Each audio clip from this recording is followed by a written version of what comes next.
Acharya ji Pranam. As much as I am able to see the basic difference between Keating, Vinand and Roark was their work. Gale was successful but felt empty at times. There were moments when he thinks of ending his life.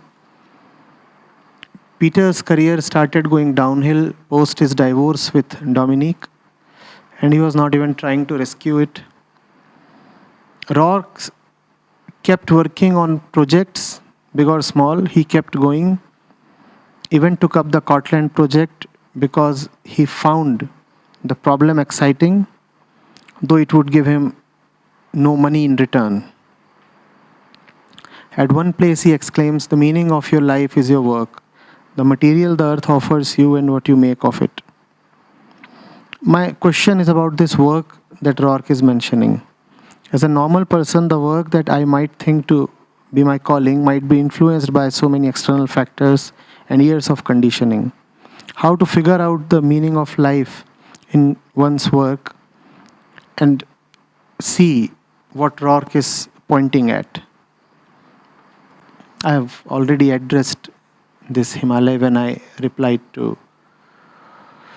Vatsala.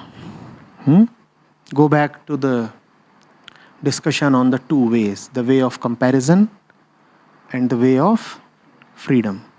So that part we have already taken up. I'll use your question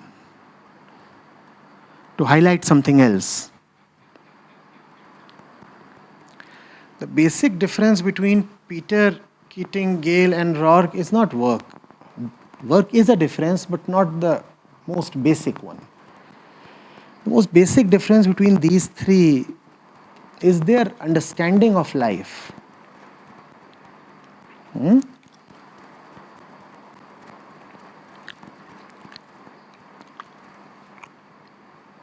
Rourke is an absolute non-dualist. To him, others don't exist.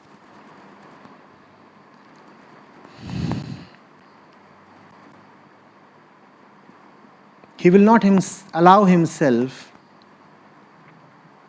to be dictated by the society. And he will not allow himself to be dictated by his own bodily concerns either.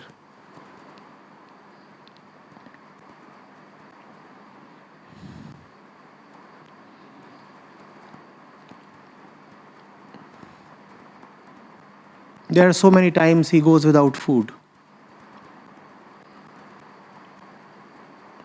He chooses to take up a job in the quarry. It is hard manual labor. He puts his physical security at risk when he dynamites Scotland.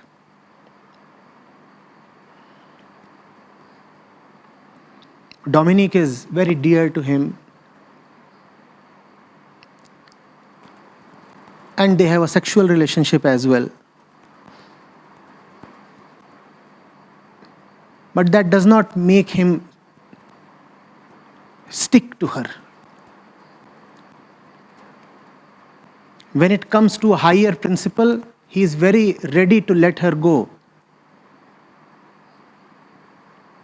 In fact, a couple of times she wants to come back to him, he refuses. He says, unless that higher thing is taken care of, you cannot come to me. Some other young man might have easily given in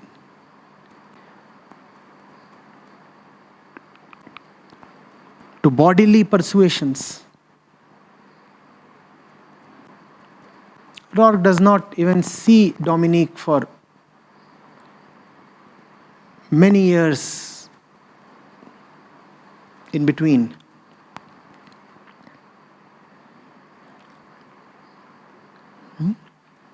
To him, The society does not matter. Even his own body does not matter too much. That's how he looks at life.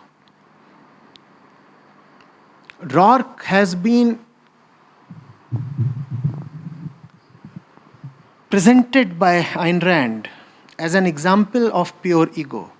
At one place, in fact, she specifically says that because there is no other word in language, I'm quoting Ayn Rand, because there is no other word in language, hence I have to call Roark's driver as ego.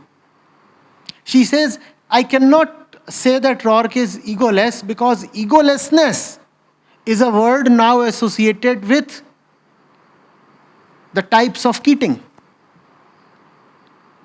or Toohey. So I cannot say that Roark is egoless. Hence I have to say that Roark is the greatest egotist. What she means to say is that Roark has the purest ego possible. And the purest ego is what you call as truth or Atma.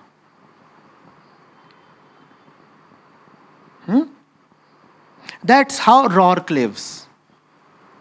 As ego purified. Aham distilled. Not corrupted at all.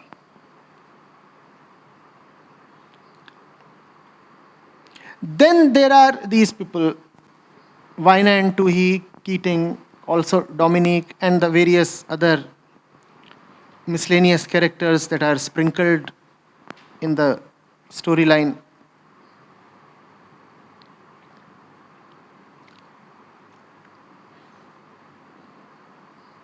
To them, the world matters too much. Even to Gail and Dominic, the world matters too much. That is the reason why Gail is broken at the end of his valiant fight. That is the reason why Dominic has to pass through such an arduous journey before she can reach Roark. They are dualists. To them, the world does exist. They get hurt by the world. Roark does not get hurt. And Roark is not a cynic. He abides in the Atma and he knows that he will triumph. Even at the fag end, when Gail is having his last conversation with Roark, Gail says, mankind is coming to an end. The likes of Tooheys are now going to prosper and dominate. Roark says, no, that won't happen. That won't happen. The essential goodness of man cannot be defeated. In other words, Satyamev Jayate. That's what Roark stands for. He says,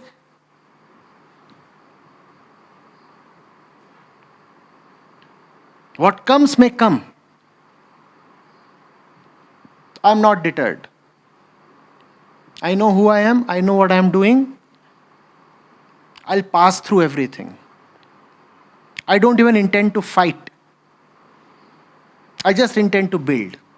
That's where the truth within me finds expression. I'll not allow myself to be distracted. Gail gets terribly distracted. People tell him, you don't run things around here. He says, I do. He becomes a reactionary.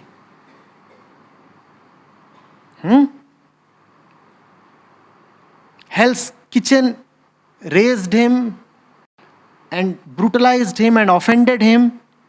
What does he do? He buys up all the property around there and says, now I'll raise my wine and building here. I rule this place now. He is vulnerable. Roark is not.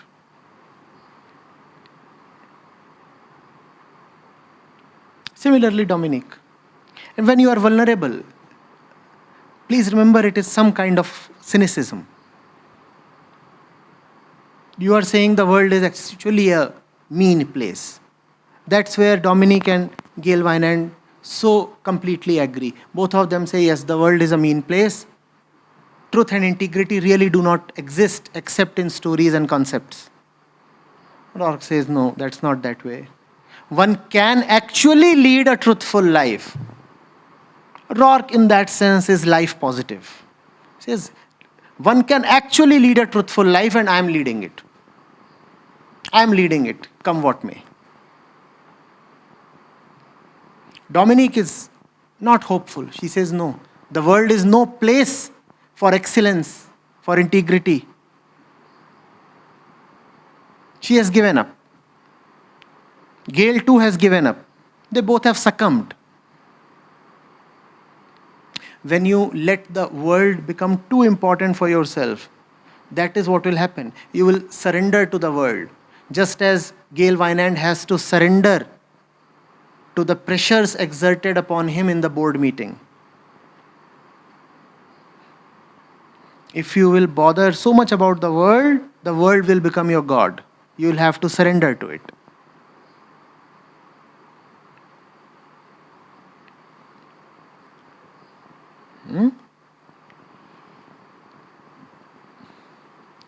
Getting it? Keating, to him only the world matters. A thing is good if people say it is good. A thing is bad if people say it is bad. So that's the progression, or rather the deterioration, when you move from Roark to Gail and Dominique, and then to he, and then Keating, and then the various other creatures.